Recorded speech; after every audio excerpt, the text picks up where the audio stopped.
malheureusement, on vous coupe car le voilà, Donald Trump qui arrive, voilà, depuis la Maison Blanche, devant des partisans. Normal. On va voir ce qu'il nous dit le président américain. C'est quand même incroyable, il y a 4 ans, je crois qu'à cette heure-ci, à peu de choses près, il s'exprimait en tant que président élu. Et là, les choses ne sont pas du tout bouclées. Mais il s'exprime en direct. Donald Trump, 8h21. Merci beaucoup. Veuillez vous asseoir. Sans aucune question, il s'agit de l'heure la plus tardive à laquelle j'ai pu donner une conférence de presse. Merci.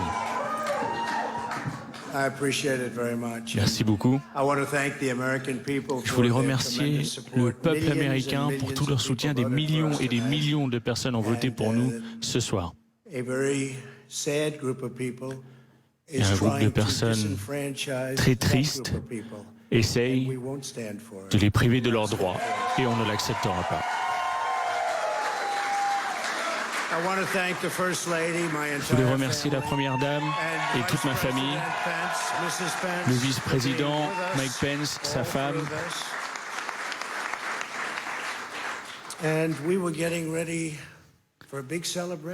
On se préparait à faire la fête. On gagnait tout, sur tous les plans, et tout à coup, tout a été annulé. Les résultats ce soir ont été incroyables. On se préparait tout juste à sortir, à aller faire la fête, à célébrer une belle victoire. Tant de votes, un tel succès. Les citoyens de ce pays sont sortis en des nombres records. C'est du jamais vu pour soutenir notre mouvement. On a gagné dans des États où personne ne s'attendait à notre victoire. Et pas de peu, de beaucoup.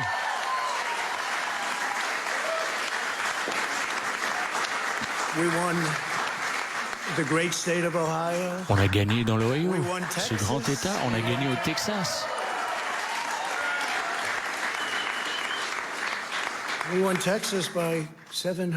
On a gagné au Texas de 700 000 voix. Et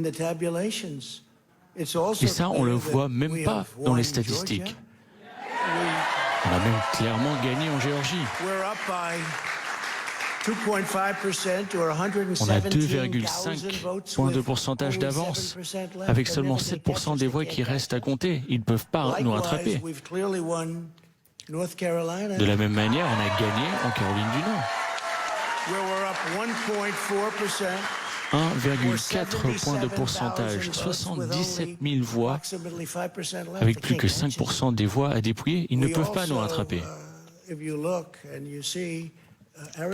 Si vous regardez en Arizona, on a encore de la vie dans cet État. Et quelqu'un a déjà déclaré une victoire pour Biden. Je ne sais pas, c'est possible que ce soit une victoire pour eux, mais il y a eu beaucoup de voix qu'on peut encore compter. Parce que là, on arrive dans ce qu'ils appellent le territoire de Trump. Les personnes qui sont favorables à notre campagne. J'ai regardé ça à la télé ce soir. Ils ont annoncé qu'on avait peu de chances de rattraper dans l'Arizona. Peu de chance, ça ne veut rien dire, et on n'en a même pas besoin. D'ailleurs, c'est un État qu'on aurait bien aimé remporter, c'est vrai. Une possibilité, mais peut-être même une bonne possibilité qu'on rattrape. D'ailleurs, les chiffres, depuis cette annonce, ont significativement baissé. L'écart s'est rétréci, évidemment, on souhaite que l'État reste en jeu. Mais nous gagnons en Pennsylvanie d'une marge significative aussi.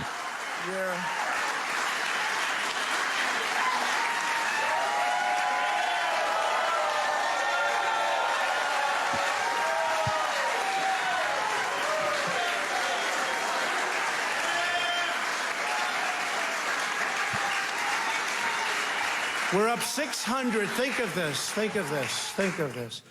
We're up 690,000 Pensez que nous avons 690 000 voix d'avance en Pennsylvanie. These aren't even close. It's not like, oh, it's close.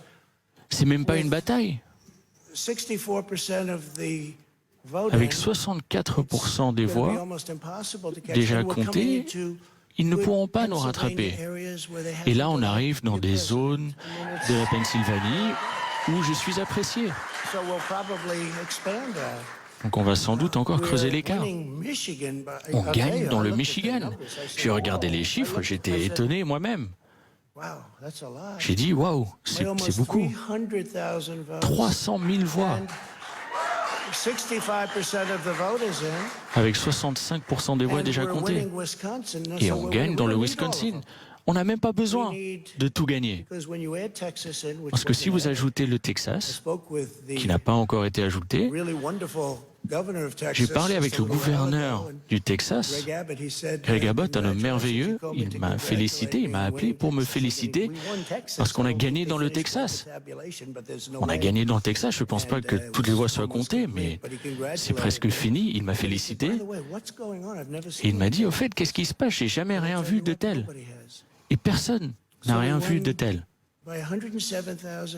Donc on a gagné de 107 000 voix, 81% des voix. Ça, c'est le Michigan.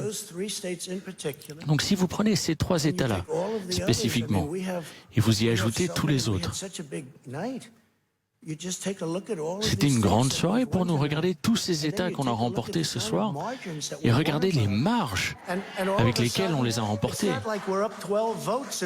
C'est pas une question d'une douzaine de voix avec 60% des voix qui restent à compter. On a remporté des États.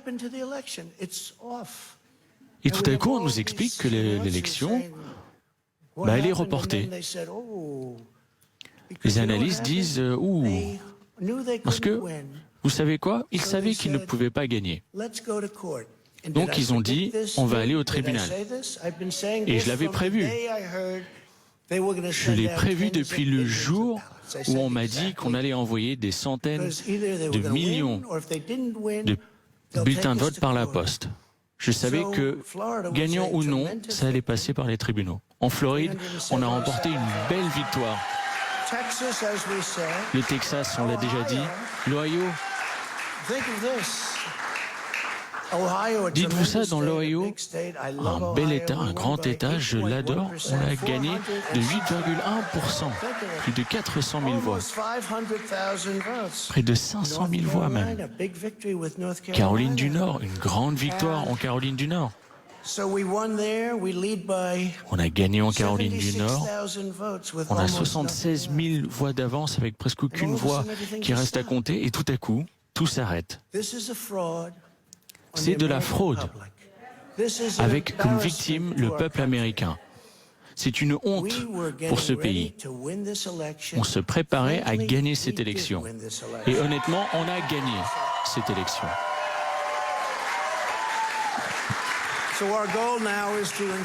Notre objectif aujourd'hui sera pour le bien de ce pays de garantir l'intégrité de nos élections. C'est de la fraude contre notre nation.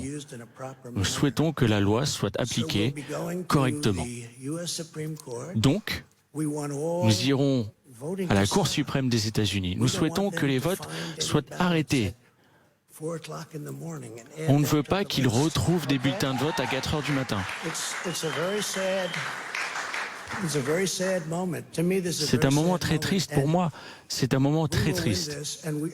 Nous allons gagner et en ce qui me concerne, on a déjà gagné. Donc je voulais vous remercier toutes les personnes qui nous ont soutenus, toutes les personnes qui ont travaillé avec nous. Monsieur le vice-président, je vous en prie, vous avez le pupitre.